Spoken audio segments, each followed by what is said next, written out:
this Shabbos, we're going to read Parshat Noach. Let's start with the beginning. The beginning, the Torah tells us, Ele toldot Noach. Noach, ish tzadik tamim, haya bedorotav. Et Elohim italech Noach. These are the offsprings of Noah. Noah was a righteous man. He was perfect in his generations. Noah walked with God. Noah walked with God. Rabotai, we have to understand here there is a number of questions. Noah was a righteous man, the Torah tells us. Noah walked with the Almighty. The word Noah mentioned twice. All of those questions that we have to tackle them. What does it mean, Ele toldot Noah? Those was the offspring of Noah. What it mean, the offspring of Noah? So first of all, let's understand what does it mean, those the offspring of Noah. Noah was a righteous man, and then Tamim. I don't know, how does it say Tamim, Jeffrey? Perfect. Perfect. Okay. Perfect. Okay. It's a different interpretation to Hebrew because perfect is ma'ule. Okay. Yes. Tamim is more simple. Okay, but not in a simple way. It's simple that he followed the Kadosh Baruch Hu, whatever Kadosh Baruch Hu tell him. Right. But if it's a perfect, it's perfect. Okay, I just wanted to know. So let's understand. Ele toldot Noah. Those are the offspring of Noah. What is the Hidush here? That's the offspring of Noah. If you look carefully, how does the Torah end up the Parsha? V'Noach matza hen be'enei Adonai. And Noah, the last Parsha end up, Parashat Bereshit, find favor in the eyes of the Almighty. What's the Hidush? What's the Hidush? So we have to understand what the Torah tells us. I saw a beautiful commentary that brought by the Ben Ish Hai. Ben Ish Hai is Rabbi Yosef Haim. Rabbi Yosef Haim born in Baghdad around 189 years ago in Iraq. Baghdad is the city, the capital of Iraq. Until 1948, by the way, was a huge community, great, beautiful community of Jewish people there that stay from Babylon close to 2,000 years, because Babylon is Bavel. Bavel is Iraq. Okay? So since the time that the Jewish people been taken to exile the first time, after the destruction of the first temple, until 1948, was a huge community of Jewish people there. In 1948, the Muslim kicked out all the Jewish people. They kicked at us. It was the exile. Okay? And Rabbi Yosef Haim, that born around 189 years ago, he was the main rabbi in Iraq. But all the world used to ask him question. And you see that from Europe, the Ashkenazi rabbi used to send him question. He was very famous. He wrote a book about the Parsha, and he says that, I'll tell you what is it say in the Parsha, Ele toldot Noah. Those are the offspring of the water, of Noah. He said like this. He said that I'm going to bring you a verse from the book of Shlomo HaMelech. The book of Shlomo HaMelech that we're going to quote is the book of Proverbs. And the book of Proverbs, he said like this, in chapter 27, verse 19, he said like this, Kamaim hapanim lapanim, ken lev adam laadam. What does it mean? The same, like when a person look at the water, he can, his face reflected on the water, he can see his face. The same, a person that behaves to other people, the same how a person behaved to other people, that's how they behave towards them. It said like this. He said that something very interesting. Noah, when it said that was the offspring of Noah, Noah, what was his speciality? Noah treated everyone favorably. He showed favor to every person. What was the reflection? Everyone favored Noah. And that's what it said. Ele toldot Noah. It's come to teach you what it's tell you how the Parsha end. How's the Parsha end? The Parsha end with that it say that Noah find a favor in the eyes of HaKadosh Baruch Hu. But he also find a favor in the eyes of a human being. And I would like to suggest my own interpretation to that, and I'm going to bring first what Rabbi Haim ben Attar. Rabbi Haim ben Attar, born in the city of Sali in Morocco, 326 years ago. In his commentary, he said like this, that Noah find the remedy how to find favor in the eyes of people, in the eyes of HaKadosh Baruch Hu. That means Noah find the remedy how to be favored in the eye of HaKadosh Baruch Hu and human being. And my suggestion is that Hazal tell us in the Mishnah in Masechet Avot in chapter 1, verse 15, והווה מקבל את כל האדם בסבר פנים יפות. That means that you should receive everyone with a cheerful face. My interpretation to that how Noah find favor in the eyes of the Almighty and everyone, that because he showed cheerful face to everyone, that means that's the remedy to teach us. That's my interpretation. You don't have to accept it. That if you want to be favor in the eyes of HaKadosh Baruch Hu, in favor of other people, show cheerful face to everyone. Okay, then it says, Ele toldot Noah. Noah, ish tzaddik. What does it mean, ish tzaddik? Noah was a righteous man. What does it mean, righteous? We have to understand. And what does it say, a righteous man? The word man is the key here.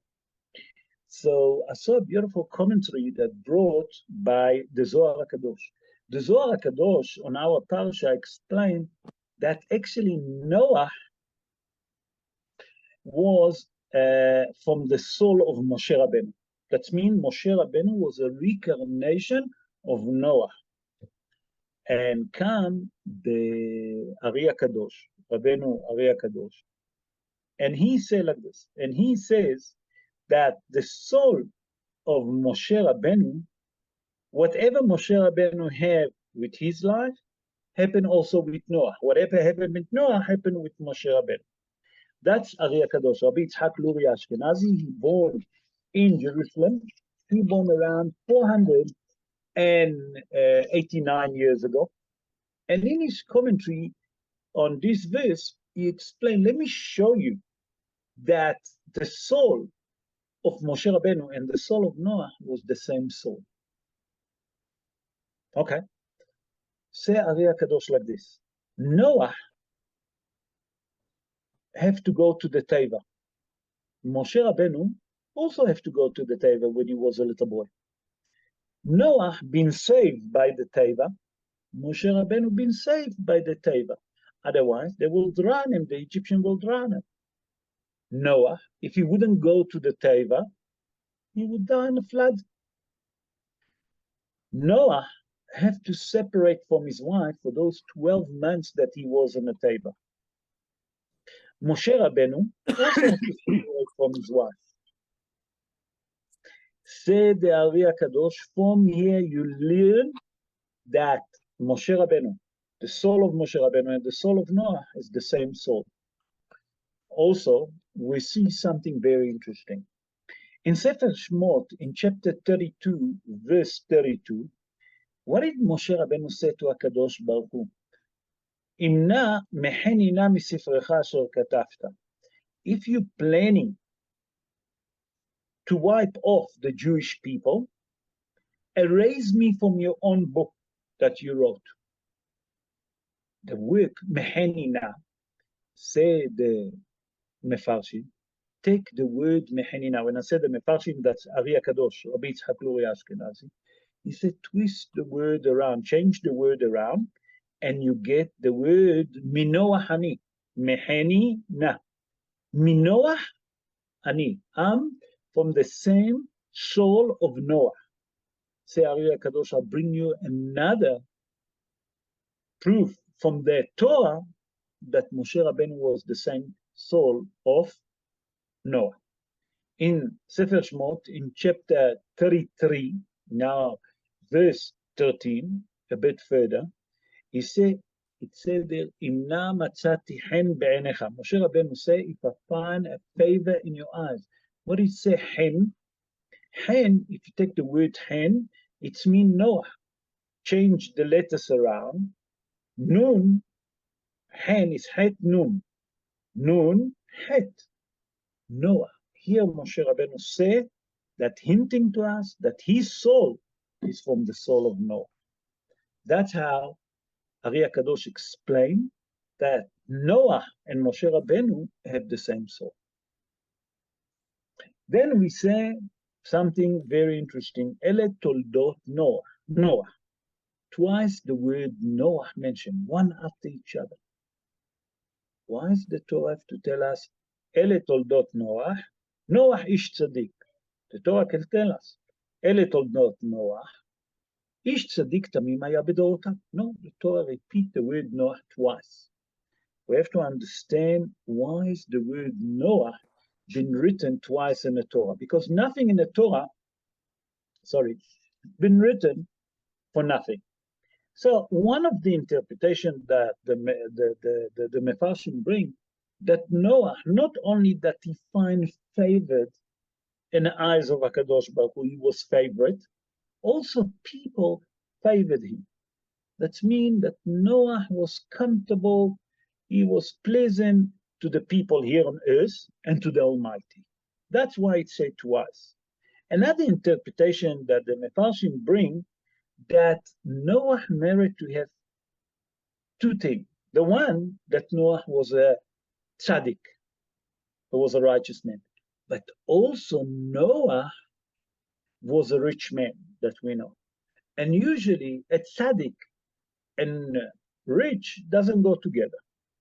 Because usually people that they're rich, they're not scholar people. A person that is a scholar person, not usually a tzaddik, because physicality doesn't mean anything to him, doesn't speak to him. So he doesn't run after it. The Torah come to tell us that Noah merit to become a righteous man and to be also a very wealthy man. That's why it said twice Noah. In a deeper level, the Zohar explained that Noah have two souls. A human being usually have two souls. Noah merit to have his soul that here on earth and the soul on heaven, that both gonna make pleasant to the Almighty. And that's what it means, favorite. What does it mean? That Noah done mitzvot here on earth, and those mitzvot also was in heaven. For example, let me explain what I'm talking about and what the Zohar speak about. For example, when a person put tefillin here on earth, his soul in heaven also put tefillin. That means the neshama that I have here is the physicality, but the spiritual reality in heaven, also the neshama getting a benefit from it. That means when a person put tefillin here on earth, the soul in heaven also get the benefit like I put a tefillin in heaven. That means that when I put tefillin here on earth, the neshama in heaven also put tefillin. Come to tell you that the soul of Noah makes so much pleasant to the Almighty and pleasure to the Almighty, that here on earth and up in heaven. Another explanation, and with that I'm going to conclude it because there is many more interpretation, that it's come to tell you Noah, the word Noah twice, that Noah when was he young, and when he was old, he always was a righteous man. That means Noah, all of his life was a righteous man. Because what's happened usually, sometimes when a person young, he's a bit naughty, not always he's a righteous man. When he gets a bit more kop, a bit more seichel, He's understand that he was naughty, he was wild, you know, maybe naughty is the wrong word, wild, you know. So as he get older, he become more wise. Noah, all of his life, when he was young, when he was old, he was a righteous man. Some people in the youth, they was religious. As they're getting older, they move away from religion. And exactly the opposite. Come to tell you, you know why the word Noah mentioned twice? That Noah, when he was young, when he was old, all of his life he was a righteous man. And that's what the Torah tells us twice the word Noah. And then it says, Ish tzaddik tamim aya bedorotav. What does it mean that Noah was a righteous man? And then it says, Et Elohim italech Noah. And Noah walked to the Almighty. What is the Hidush here? I saw a beautiful commentary that brought by Rabbi Yaakov Sofer. Rabbi Yaakov Sofer, born in Baghdad, okay, he born around 156 years ago, if I'm not mistaken. He was a student of the Ben Ish Chai. He was one of his students. He wrote the famous book of Halacha. I don't know how many of you know about this book of Halacha that's called Kaf HaChaim. Kaf HaChaim, when you become a rabbi and you want to know Ilchot, Basar v'Halav, you have to study most of it because he speaks a lot about it, okay? And in his commentary on the Torah, he tells us that the Torah here want to teach us how a person should transcend. What is it? How a person should grow up in his Yiddishkeit. And it's come to tell you that Noah gradually transcend. He didn't suddenly become a tzaddik. He didn't suddenly become, as it says, perfect, tamim. The Torah tells us at the beginning, Noah was a ish, a man. What it mean, a man? A man, it's come to tell you that Noah, first of all, follow the right thing, done the right thing. Whatever it's written in the Torah, you should not steal, you should not lie, you should not murder, you should not rob, and etc. Then Noah reached to another level of a tzaddik. Then Noah reached the final level that it's become perfect. That means Noah gradually transcend. In the end, Noah reached to the highest level, the highest level, that et Elohim italech Noah. Whatever Noah was doing, he was asking himself, is that what HaKadosh Baruch Hu expect from me? Is that what HaKadosh Baruch Hu want for me? Say Rabbi Yaakov Sofer. Here the Torah tells us very important thing. That when people want to become religious, people want to become to have the fear of heaven, not what they're going to wear, not the clothes, not the beard, not the hat. That's what's going to make them better. A person mustn't think that if he's going to dress like a Rebbe, that's what's going to help him to uplift his soul in Torah, to understand the Torah. How does a person become a greater man? Gradually. A person has to transcend gradually, step by steps. People can't think that today they're suddenly going to wear a suit, they're going to have a purse, they're going to have a big hat and put a kapota. Suddenly they become a righteous man. No, it doesn't work like this. You have to work on yourself gradually, step, another step, another step, and another step to grow up. And that's, say Rabbi Yaakov Baal HaTurim, what the Torah tried to teach us. Learn from who? From Noah. Look how Noah gradually transcends. And that's what's the message here. Okay, let's move on. I would like to move to chapter 7, verse 1, and we see something very interesting there. Look what it says here. Jeffrey, chapter 7, verse 1. Okay? And look what it said in a, yeah. ויאמר אדוני לנוח, בוא אתה וכל ביתך אל התיבה, כי אותך ראיתי צדיק לפניי בדור הזה. Then has Shem said to Noach, come to the ark, you and all your household, for it is you that I've seen to be righteous before me in this generation. Here we see something very interesting. Rabotai, according to the Pshat of the Dvarim, we understand that HaKadosh Baruch Hu told Noah, please enter the Teva, you and all your household and the animal, whatever, etc. That we know the reason for it, that HaKadosh Baruch Hu going to bring flood to the world, and by that Noah can be saved. That's according to the Pshat of the Dvarim. But come the Zera Shimshon, Rabbi Shimshon Hayim Nachmani, that we always bring his Dvar Torah. And in his book, Zera Shimshon, Rabbi Shimshon Hayim Nachmani, I have to mention, he born in the city of Modena, in the north of Italy. He born around 318 years ago. And in his book, Zera Shimshon, in verse 3, they ask a very beautiful question. How come that HaKadosh Baruch Hu have to tell Noah to enter the Teva to save him? HaKadosh Baruch Hu can take Noah and send him to Eretz Israel. Why did he have to tell him to go to the Teva? We have to understand what the Zera Shimshon saying. Hazal in the Gemara in Masechet Zvachim, in page 113, folio 2. There it said that the opinion of Rabbi Yohanan. Rabbi Yohanan said that the flood never came down on Eretz Israel. That means that the Kadosh Baruch Hu, when he brought flood to the world, the flood never entered Eretz Israel.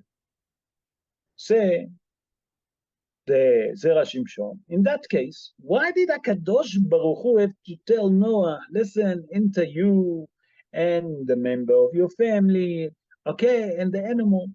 HaKadosh Baruch Hu can make a miracle, can send Noah to Eretz Israel with the non-kosher, 2 animals from the non-kosher and 7 from the kosher animal. Send them to Eretz Israel and they're all going to be saved. Why did Noah have to go to the Teva to be saved? That's the shaila of the Zera Shimshon. He said, if it was no flood in Eretz Israel, why are you telling him to go in the Teva? What's the hidush here? What's hiding behind? Rabotai, listen to the 2 interpretations that the Zera Shimshon bring. The Zera Shimshon say, if HaKadosh Baruch Hu would send Noah to Eretz Israel, what the people say? Noah is not a righteous man. You know why he saved from the flood? Because he was in Eretz Israel, not because on the merit of him he been saved. He saved because in Eretz Israel was no Mabul, no flood. He said another interpretation. You know why HaKadosh Baruch Hu told Noah to enter the Teva? Because when HaKadosh Baruch Hu brought the flood to the world, in that time, it was a havoc in the world. That means the character trait of judgment was in the world. Midat Adin. HaKadosh Baruch Hu wanted to show the world that Noah is a righteous man. How can he show the entire world that Noah is a righteous and a perfect man? By that he's going to enter the Teva. And the Teva going to be wherever there is Za'am Ba'olam, anger, the judgment.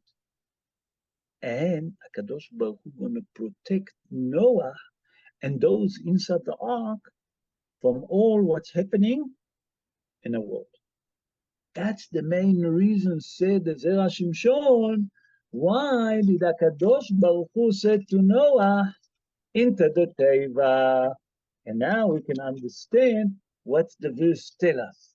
That the verse tells us, Vayomer Hashem lenoach bo ata v'chol betcha el hateva. You and your old of the household came into the Teva. You know why? to show the righteousness of Noah, said the Rashi Shon. With your permission, let's move on to verse 22. And in verse 22, we see something very interesting that the Torah tells us. The Torah tells us like this: כל אשר נשמת רוח חיים באפיו, מכל אשר בחרבה מתו. All in whose nostrils was the breath of the spirit of life, of everything that was on dry land, died. What does it mean? So Rashi HaKadosh, Rabbi Shlomo Yitzhaki, he born in Troa. Troa is the north of France. He born 983 years ago. In his commentary on the Torah, he explained like this. And he actually bring in the Gemara in Masechet Sanhedrin in page 108, folio 1. And he said like this, that whatever was on earth, the animal, human being, the birds, the flower, the trees, everything got wiped off, except the fish that was in the sea. Okay. By the way, just for general knowledge, Hazal say that except other two, one is a man and one is an animal that didn't die. Who they was, and they couldn't enter the teva because they was too big. According to the opinion in the Midrash, it was Og Melech HaBashan. One interpretation that Og Melech HaBashan later on come much later and he fought with Moshe Rabbeinu. And the buffalo, that means the oryx, the big buffalo, the big oryx. We don't have it today. And those two that also survived. So how did they survive? They couldn't enter the teva. The Midrash explained that the head was inside the teva, but the body was outside. But wait a minute, we say that when the flood came, it was boiling. Hazal say, Nachon, it was boiling water. But what happened? That HaKadosh Baruch Hu, when he brought the flood, he brought a perimeter, okay, that the boiling water didn't touch the teva. Otherwise, the people in the teva are going to be boiled and die. So that's how they survived. The ram and Og Melech HaBashan. But come the question, and we have to understand, why did the Rashi, HaKadosh, bring the Gemara, the Talmud in Masechet Sanhedrin in 108, folio 1, and tell us Dagim Shebayam, that the fish that was in the sea never got wiped off in a flood? What's the Hidush here? So the Mefarshim explain something very important. That means that everything on earth sinned with bestiality. Everyone sinned. Man, lo aleinu, gone with animal. Animal gone with human being. Different animal with different. It was completely chaos in the world. And that's why the Torah tells us that everything died what was on earth. Come Rashi HaKadosh and say, except the fish in the sea. What does it mean? That it's come to tell you that everything, human being, animals, birds, trees, grass, whatever you want to call it, all different kind of breeding, sin with bestiality, except the fish. The fish never sin. We always have his own animal, I mean, its own, what do you call it? Its own fish that he gone with. That means if it was a big fish, okay, like the whale or like the shark, those stay with themselves. They didn't go on with other animals. That's according to one interpretation. What's the Hidush?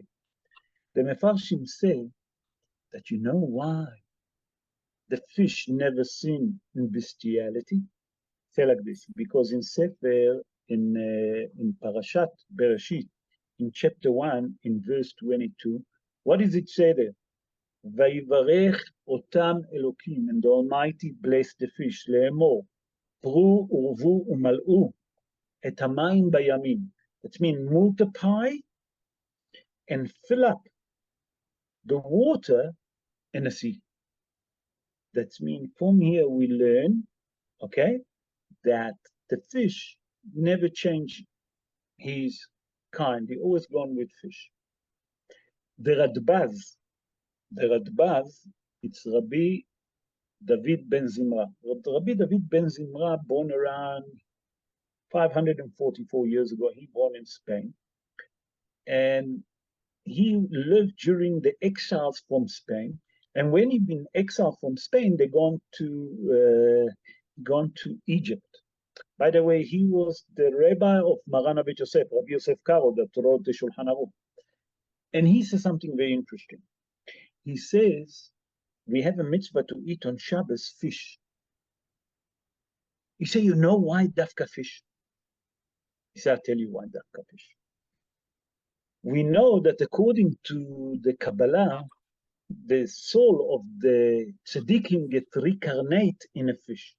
Why? Because fish is one of the pure, I don't know how you call it, animal, whatever you want to call it, that never sin. Species. Sorry? Species. Species. He says something very interesting. Listen what he said. He said when he was in Egypt, he saw a big, huge fish. Not a big, but he said a big fish that he used to follow him. And he saw that during the week, he never saw that fish. But on Shabbos, that fish used to come to that area where he was. And he used to see that he doesn't leave the perimeter of Arba'a Amot. Arba'a Amot is 2 meters. That means that that fish on Shabbos always used to stay in a perimeter of 4 Amot. That means 2 meters. But as Shabbos disappeared, moved on, and come the weekday, that fish wasn't there. The following Shabbos, that fish come back. He said, you know why you're eating fish? In the merit of that. Say the Radbaz, Rabbi David ben Zimra. So now we can understand 2 reasons why we're eating fish on Shabbat. Okay. Let's move on to chapter 8. In chapter 8, verse 7, the Torah tells us something very interesting. The Torah speaks about the crow. What's so special about the crow? And look what it says here. Where is it? No, sorry, chapter 7. Yes, chapter 7. Chapter 7. Yeah, chapter 8, verse 7. Sorry, chapter 8, verse 7. My mistake. Thank you, Jeffrey. And it says like this, וישלח את העורב, ויצא, יצור ושוב, עד יבשת המים מעל הארץ. Right. Then he sent out the raven, and it kept going and returning until the waters dried from upon the earth. Okay, what's happening here? We have to understand. I call it a crow, you call it raven. I think that it's the same. Crow and raven, it's the same. Am I right, Jeffrey? Oh, yeah, it is. It is. It's one's blacker. Okay. So it says something very interesting here. And Rashi HaKadosh, Rabbi Shlomo Yitzhaki, bring us something that we have to understand what's happened. Rashi HaKadosh is saying that Noah wanted to know if the water outside got dry, if the flood stopped. What has he done? He took the raven, the crow, and he said to him, go outside. The crow refused at the beginning to go. And he had an argument with Noah. So what has he done? Noah sent him. The crow circled the teva and immediately come back. Say, Rashi HaKadosh, you know why he came back so quickly? Because Noah, he was suspicious of Noah, that Noah gonna take who? Mrs. Crow, Mrs. Raven. And everyone asked the question, Rashi, what are you trying to tell us? Rashi, please explain, what are you trying to tell us? Very interesting. Can you think that Noah, that separated from his wife for 12 months while he was in a teva, now suddenly, lehavdil, has v'shalom, going to take Mrs. Raven, Mrs. Crow? What's gone into the head of the Raven to say that? And the Mefarshim ask, here, please explain to us what Rashi tried to tell us. So one of the commentary that I saw is the book that called Avnei Ezel. Avnei Ezel is not sure who written it, but most of the Mefarshim explain that it's been written by Rabbi Alexander Zusha Friedman. He wrote also the book Ma'ayana Shel Torah. He born in Russia around 126 years ago, if I'm not mistaken, plus minus. And he explained like this. He said, I'll explain to you what the crow told Rashi, Noah, what Rashi referring to. He said, Rashi, that the crow have an argument with Noah. I don't want to go outside. Why? Because you might going to take my wife and you want to kill me in a flood. Okay, that's Rashi. Come Rabbi Alexander Zusha Friedman, and he said like this. I'll tell you. Hazal in the Gemara in Masechet Ketubot, in page 49, folio 2, tell us something about the raven, about Mrs. Raven, Mrs. Crow. They say that the female raven, after she gives birth to the crows, to the baby crow, to the baby raven, she leaves them. She doesn't care who's going to feed them. She's very cruel because Orev symbol cruelty. Cruelty symbol the crow, the raven. He said that here he was the crow was thinking that Noah is exactly like him, that he wanted to kill him, to throw him outside, to die in a flood, so Noah can take his wife. He said that Noah answered him, told me, are you normal? Our eyes separated from my wife for 12 months. I'm not allowed to be with my wife.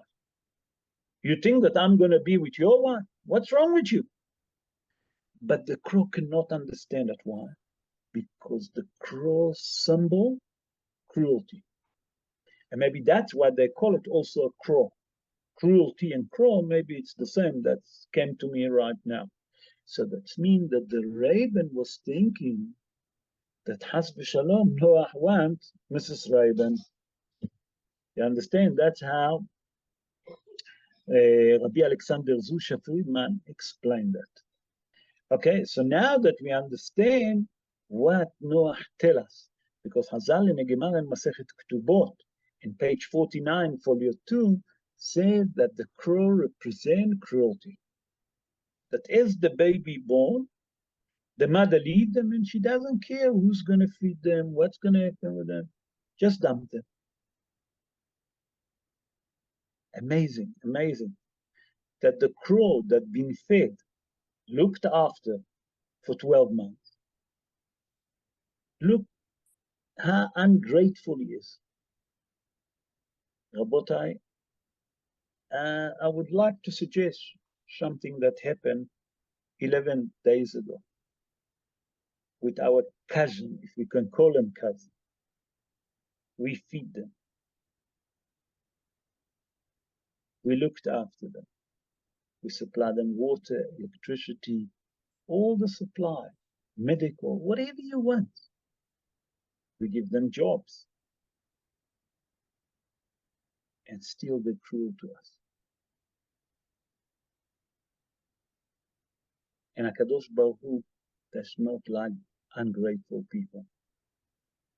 Now I'm waiting to see what will gonna be, how HaKadosh Baruch Hu gonna punish those ungrateful people. It's just a matter of time to see what's gonna be the punishment. Anyway, let's continue to chapter 9, verse 2, because I didn't come to speak about politician. I just wanted to share with you that idea of cruelty. In chapter 9, verse 2, here it says something very interesting the Torah tells us. ומואכם וחיתכם יהיה על כל חיית השדה, על כל חיית הארץ, ועל כל עוף השמיים, בכל אשר תרמוס האדמה, ובכל דגי הים, בידכם ניתנו.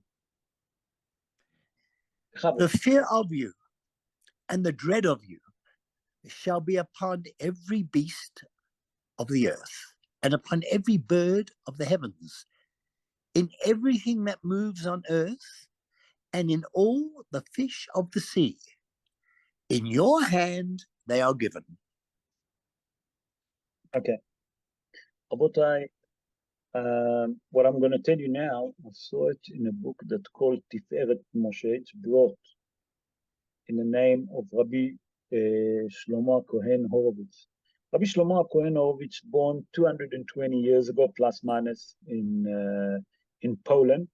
And in his book, Tiferet Shlomo, okay, the splendid of Shlomo, if you translate it to English, he says something very interesting, Rabotai, and it's very applicable to those days.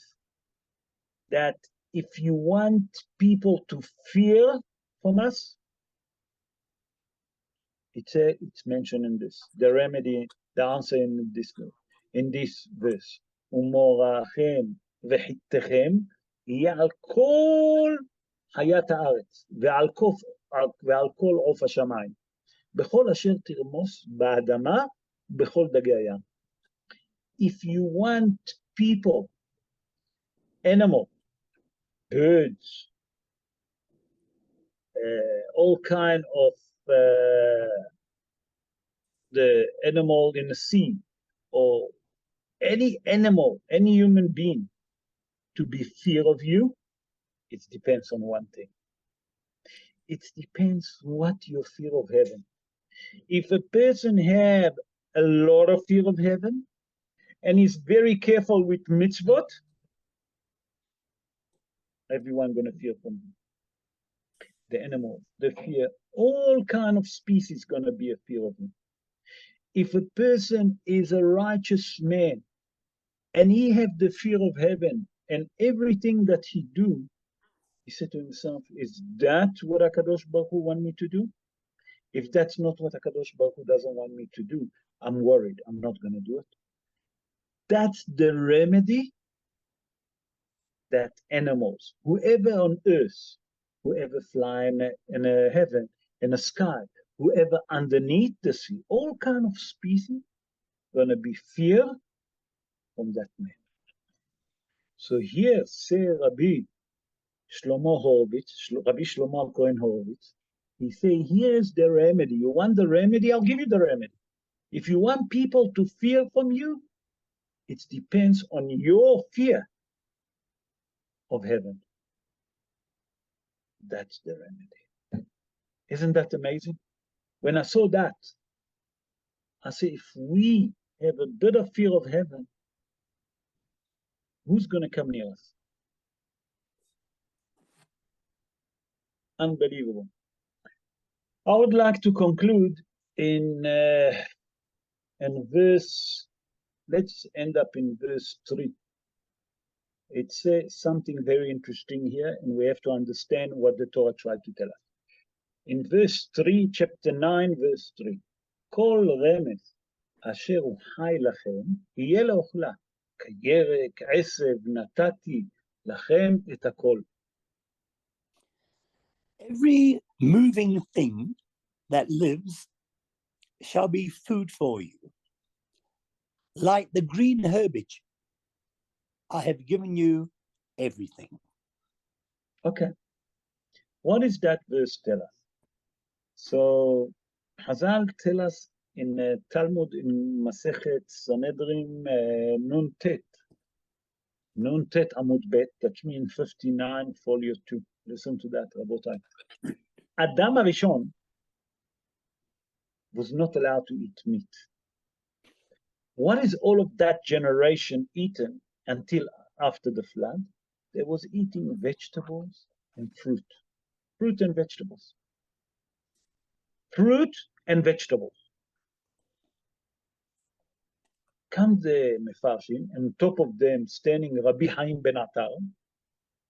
Rabbi Haim ben Attar in his commentary Or HaHaim HaKadosh. Ask, wait, I don't understand.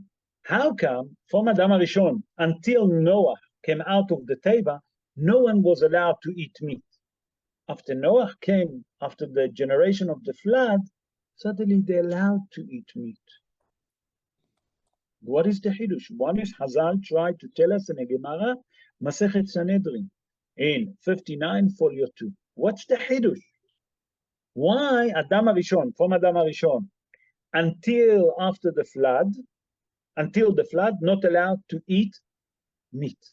After the flood, you're allowed to eat meat. What was the Hidush here?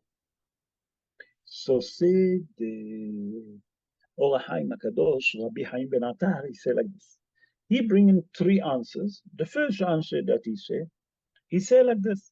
He said that in the merit, okay, of Noah, okay, he actually saved all the animals. Therefore, after he came from the Teva and all the earth, all whatever was on earth wiped off, he saved the animal. Therefore, people now allowed to eat meat. That's one answer, because he saved the animal. Another explanation, he said not only because he saved them, because Noah looked after them. Noah fed them. Noah cleaned where they was. It was not simple. Noah worked for 12 months like atrocious. He didn't have, it was a work for 24/7 after all of those animals. The kosher and the non-kosher.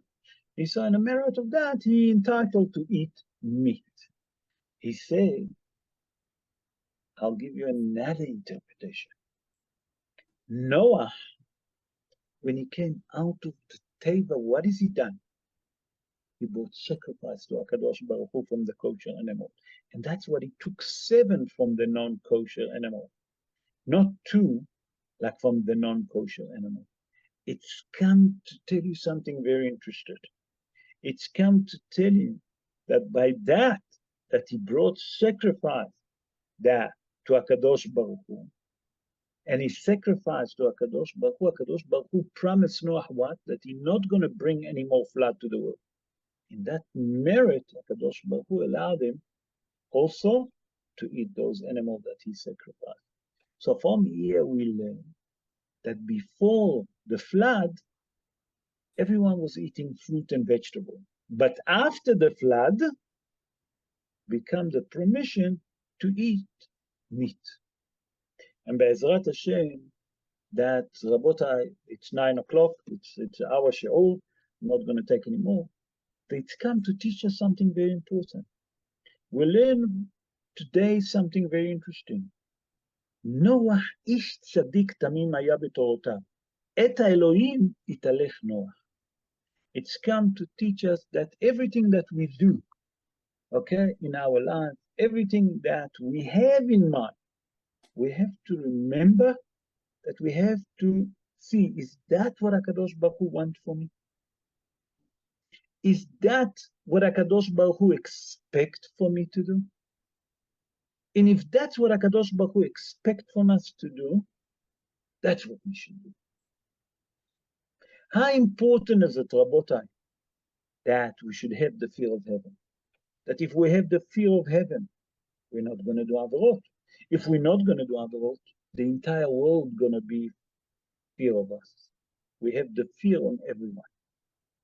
Be'ezrat Hashem, that HaKadosh Baruch Hu will bless the Jewish people.